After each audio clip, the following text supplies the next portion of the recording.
നമ്മളിന്നിവിടെ ഒരു മത്തിയുടെ മുട്ട കൊണ്ടൊരു വെറൈറ്റി പലഹാരം ഉണ്ടാക്കുവാണ്. മത്തിയുടെ പനഞ്ഞി, പിന്നെ ഇഞ്ചി വെളുത്തുള്ളി പേസ്റ്റ്, ഉള്ളി, പച്ചമുളക്,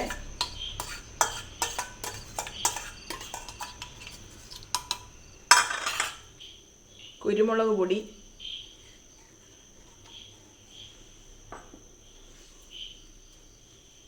ഒരു സ്പൂൺ കോൺഫ്ലവർ,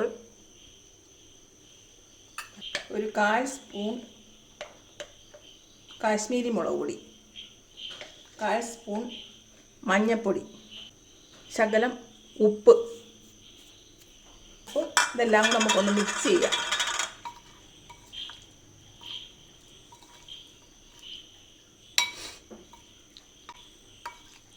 ഒരു തണ്ട് കരിവേപ്പില, ഇതെല്ലാം കൂടെ നല്ലപോലെ മിക്സ് ചെയ്യണേ. ഇനി 1 സ്പൂൺ തേങ്ങയും കൂടെ നമ്മൾ ഇടുന്നുണ്ട് ഇതിനകത്ത്. ഇത് നല്ലപോലെ മിക്സ് ചെയ്ത്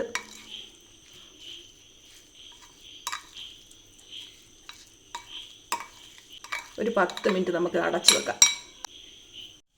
നമ്മളൊരു കടായി അടുപ്പത്ത് വെച്ചു.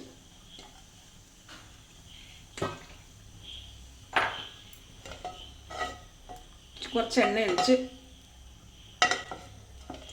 ഇതിലേക്ക് നമ്മൾ ഈ മത്തിയുടെ മുട്ട നമ്മൾ എടുത്ത് വെക്കാം.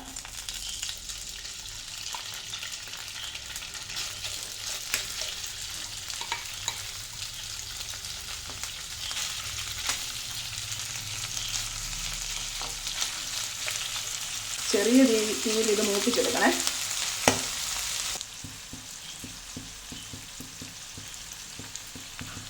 മറിച്ചിടാവേ.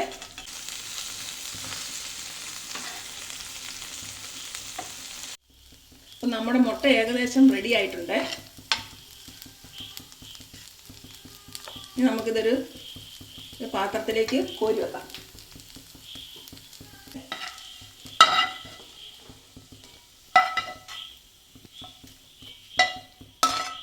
ഇങ്ങനെ മത്തിയുടെ മുട്ട നമ്മൾ നല്ലപോലെ ഫ്രൈ ചെയ്ത് വെച്ചിട്ടുണ്ട്.